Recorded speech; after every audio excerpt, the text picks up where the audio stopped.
was a few years ago, and this was outside of the plant, looking at the island across the way there. And there is just how gross it was. I mean, this stuff is chunky, like loaves of bread floating by you. And we did a jar test. What happened to all that? It just went away. It went away in the winter. Probably just sunk to the bottom of the lake. Yeah, and then so this was a jar test when those conditions were like that, and you could just see how much more matter was in the water. And of course, here's a similar shot of. The one thing we want to make sure is that obviously we want to give as much information. We're big time pro on letting the public know what we're doing. It's their money that we're spending. We want to make sure that they feel that they're getting good value, and I want to make sure that they also get a good product.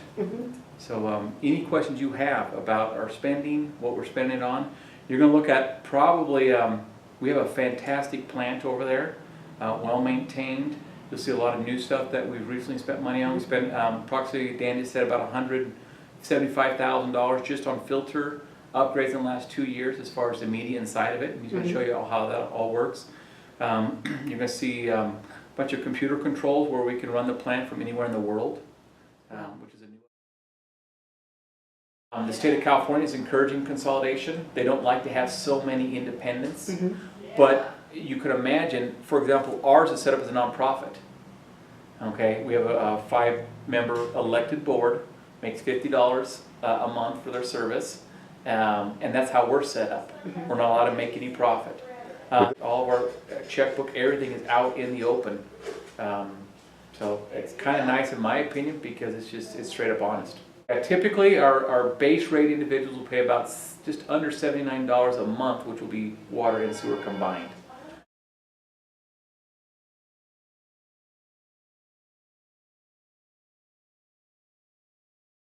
That's one of our issues that we have to solve is the basic water distribution and collection for the sewer is the original stuff. It's past its industrial time period design.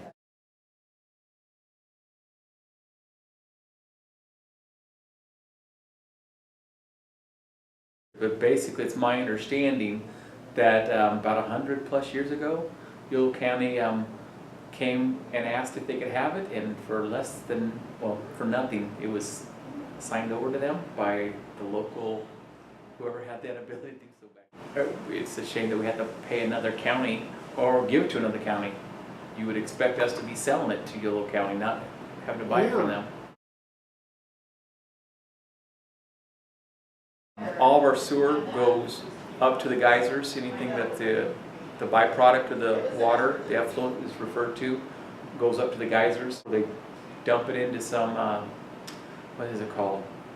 Just natural heat source up there, kind of a volcano, and then they have some steam turbines of some sort that... So they boil the water? Pretty much, yeah. Steam for the turbines, is what I'm told.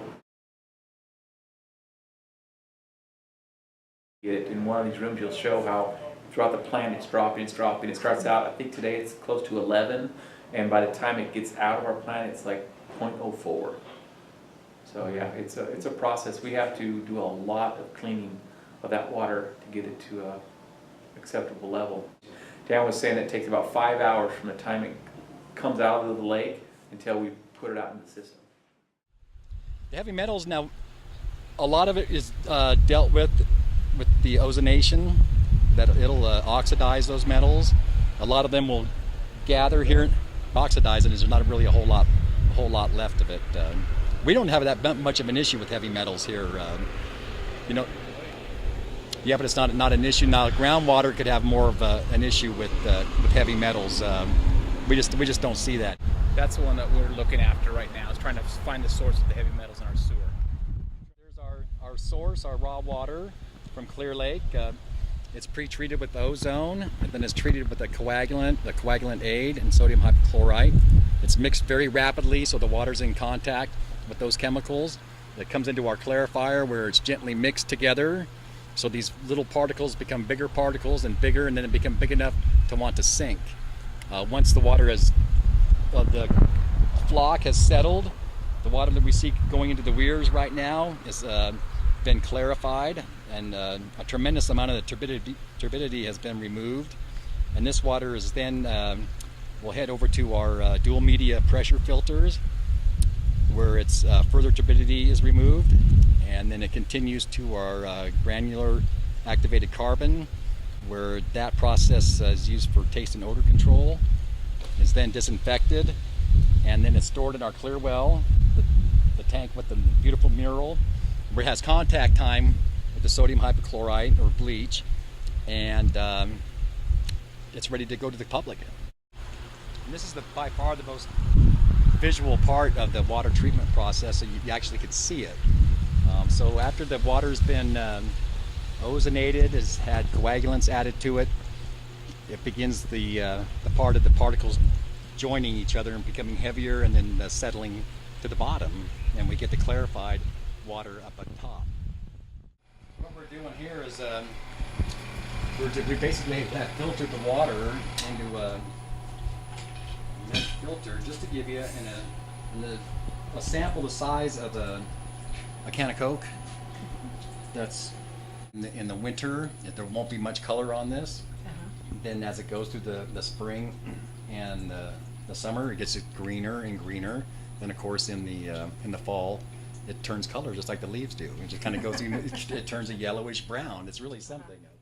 What this does is allow us to change chemical doses in an environment that kind of represents what's going on in the clarifier. All right. You see the green now. Yeah, now that we got some light on it, so you're seeing a definite color. And you can see, you probably don't know if you pick up with the camera, but there's a lot of really small pieces in there. Okay, and they're not doing much. They're just kind of suspended. So what we're going to do is reproduce the conditions that are going on in the clarifier. I'm going to add the dose of chemicals that we're currently applying. Then it's going to be a rapid mix. You're going to see that blade turn really fast for 30 seconds. Then it'll be a gentle stirring, the flocculating part, and then we'll see it settle. So it's really quite fast.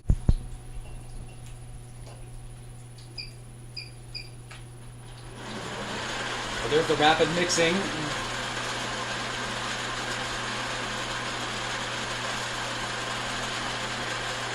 Representing the process right underneath the ozone tower before it heads in, and that. So the whole idea is we're trying to recreate what's going on in our clarifier right here. So it has through the rapid mixing. Now it's going to be getting the gentle flocculation. Now can you see it? Almost right now you can almost see these particles have gotten larger. Certainly look more plentiful. They do, and what you'll notice as time goes by is that they'll become larger and larger, and then the water in between the particles will become clearer and clearer. And then when we get to the settling point, you'll be surprised about how much it's really okay, and then it slowly makes its way to the top, to the weirs. So if you're looking like where the water we might be drawing from is, hey, this is looking pretty good, most of it is down very low. Not so much of it is on the very top, and that's where we would draw the water to go to the filters. So we'll take a sample, just draw it right off the top, and then we'll gently put it in a container like this, and then we'll measure the turbidity, and then we're also going to check the color of it, and we'll check pH to see if there's much of a pH change. And then we'll find the one that, hey, that really looks good and makes sense. Then if we figure that it needs more, to analyze it a little bit more, then we'll just break it down even tighter on those parameters. Say, okay, we're going to really go really tight on this. Chemicals being quite expensive, so you really want to limit your use of them as much as possible. We don't have the ability here to change our pH, and so we're at the mercy of what the lake gives us. Right now it's quite high. It's 9.23 is the pH of the raw water, quite high, and that's a problem for all of us on Clear Lake. pH doesn't react well with coagulants, and so you have a tendency to use more chemical the higher the pH becomes, and it also becomes a point where just adding more chemical it becomes ineffective. A low pH condition would be like 7 on Clear Lake, which is neutral, but it's generally high. The pH is high here, and that makes problems for all treatment plants. Yeah. We do provide bulk access, and we right now have, I don't know, 2-3 times a day people buying bulk water from us. I see. Yeah, it's pretty inexpensive. So they could just come mostly up and make trucking. arrangements to buy bulk water from Yep. you. Absolutely. Usually it's about, I think, $25 for a whole tanker of water. Wow. It's pretty cheap in that because they're providing all the transportation. Yeah, we got some chemical. That would be a zinc orthophosphate, so that's a corrosion inhibitor. That's added at the very end of our treatment process to protect our plumbing, our pipes, and the customer's plumbing also from excessive corrosion. And we do an annual lead and copper study, they call it. We get, and this is neat that the customer is really involved in it. They collect their own samples from their home, from the spot that they usually use the most water from, and then the district pays for sampling for lead and copper to make sure it's under the maximum contaminant level. After the water leaves the dual media filters, it enters the granular activated carbon contactors. They're both online, so half the water into each one of them, primarily used for taste and odor control. We just had these rebuilt just like 3 weeks ago. And in fact, most of the equipment here at the water plant is relatively new, maybe 3 years old or so, and the board's been really cool about making sure we have some really nice gear here. I mean, very nice stuff. So now they're going to start turning their attention to the waste plant, which is it's their turn to get kind of a facelift or so.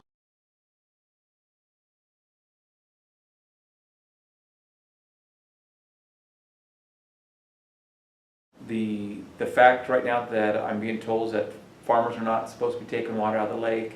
YOLO at some point will not be able to take water out of the lake. When you compare us though to other places throughout the state of California who are extreme situations, and even around this lake, a lot of wells are drying up. We're fortunate right now, and hopefully we'll get the rain we need this winter.